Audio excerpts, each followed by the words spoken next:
Hello and welcome back to the channel. My name is Dan, aka FND Guitar, and today I'm going to be making a follow-up video for a video I made a while ago now. Previously on the channel, I had reviewed a PRS SE Custom 24 that I used to own. To cut a long story short, I really liked the playability of that guitar, but for me, I could never dial in a tone that I really loved with the pickups. I think I would have had to swap them out. So I ended up selling that guitar, but ever since the question has been in my mind, would a CORE PRS fix all of my problems? Now, I don't currently own a CORE PRS, but thanks to my good friends at Smosyu Music, they let me go down there and compare a CORE PRS to the SE. So today I'm going to be trying to figure out, 1, how much better is the CORE model, and 2, is it worth spending more than 4 times as much?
So I'll give a quick rundown of the 2 guitars I was playing. Firstly is the SE Custom 24 in Bonnie Pink. Not sure it's my color personally, but it certainly stands out. This is a 2021 made in Indonesia model. It's got the 5815S pickups, which I didn't enjoy before. All of the made in Indonesia hardware, bridge, tuners. It does have the push-pull coil split, which I did enjoy. Maple fingerboard, flame maple veneer, so not a cap, just, like basically a sticker over the top. And the beautiful CORE Custom 24 I was playing was a 2016 Trampus green model with a rosewood neck and fingerboard. It had the proper US 5815 pickups with a 5-way switch, so you can split them as well. Although you don't get the middle split position, so you'll see that in the demos. The body is a one-piece solid mahogany body with the proper PRS carve, which is a lot deeper than the SE. And it's also got a real flame maple cap, so that nice design on top is a thick piece of wood. So this used model is priced at $2,400. And judging by the research I've done kind of on Sweetwater and stuff, a new one in the States is going to cost you about $4,000 plus. Now, I would say that this is a pretty standard model. There's no extra electronics or private stock or anything like that. So I think that this is as standard as the CORE series comes. So let's jump back into some more tones. I'm going to swap between the 2 guitars, so hopefully you can hear the difference clearly. One important note I need to put in here is that the SE did have much older strings. It still had the factory strings on it and it had been hanging on that wall. But obviously on the day it was a bit out of my control. If you want to hear more SE tones, go check out my previous video where the strings are all fresh.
I'll quickly go over the chain that I'm using today. I'm going directly into a Focusrite 2i2, into Ableton with a slight bit of compression, and then into a Friedman Buxom Betty plugin from Plugin Alliance.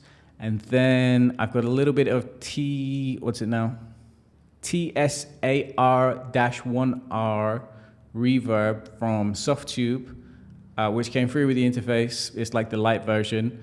And also a little bit of Valhalla Supermassive just for some long tail reverbs. And basically with these plugins, I'm just trying to emulate like a mic'd up amp sound in the room.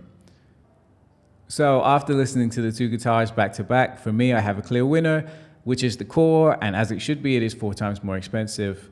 But for me personally, the big thing is that it doesn't have that brittle high end that the 5815S does.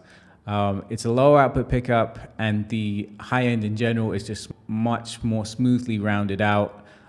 I would be interested to know your guys' thoughts on it. In my last video, a lot of people said they do like the stock 5815S, and a lot of people also said they didn't. But if you do like a lot of high end, if you do like a higher output pickup, then potentially the SE is the one for you. Now, something that's much harder to convey is the feel of the instrument.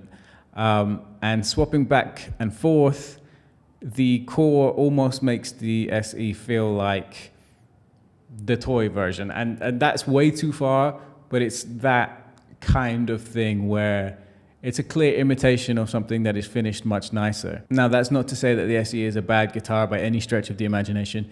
It's a great guitar, but comparing the two, you can clearly see that one has had more effort into everything being perfect, and the other one has been mass-produced as close as they possibly can, right? So, to conclude, is the Core Custom 24 better than the SE 24? Yes, of course. Is it worth 4 times as much? Well, objectionably, no. Does it sound better? Yes. Does it play better? Yes. 4 times better? No. I think that probably for the majority of us, an SE with a pickup swap will already fulfill all of our music needs. However, I still understand the appeal of the Core. It's wanting the best of the best. And to get the best of the best, you will always have to pay a premium. I think the SE just shows that we are at a point in mass manufactured guitars where to get better, to get much better, you have to have skilled luthiers and craftsmen finishing the instrument. And for that service, there will always be a premium.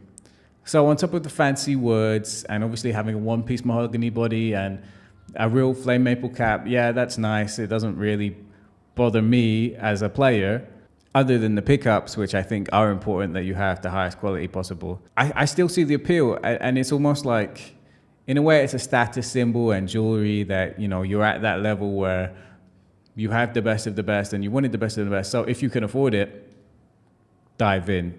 If you can't afford the Core series, then I think the SE is an amazing alternative. Great playability, great tuning stability, everything up and down there is made, you know, everything just works on that guitar. You're never going to be like, oh, I hate this guitar, it's always doing this. No, it's just going to work. And then obviously sound is subjective, so if you don't like the sound, then maybe you want to swap the pickups like I probably would have. Now, one very important note is that I haven't included an S2 today, but for me, the S2 doesn't really fix the problem I have with the SE. I didn't really have a problem with the playability of the SE. It was the pickups, which the S2 also has the 5815S pickup. So for me, it still would have required a pickup swap, and then you're spending more money just to start swapping around parts. And for me personally, it doesn't make sense. If you like the 5815S, then hey. The other choice, of course, is the CE24, which is the bolt-on version of the Custom 24. Runs at a much cheaper price, has the US pickups. I have played one. I was very close to picking one up. Next time I can get my hands on one, I will do a review, because I think for the budget conscious who also plays clean, is used to Fender, that might be the choice for you. So please wait for that review. When I can get my hands on one, I will do that. Okay, so let's wrap this up. If you made it this far into the video, thank you so much. Please consider subscribing. I plan on doing a lot more guitar content with Smosyu in the future. And thanks again to Smosyu for having me and letting me try your guitars. If there's anything that you guys want me to try, leave a comment down below. I can go back there and we can try it out. And hey, I hope to see you in the next video.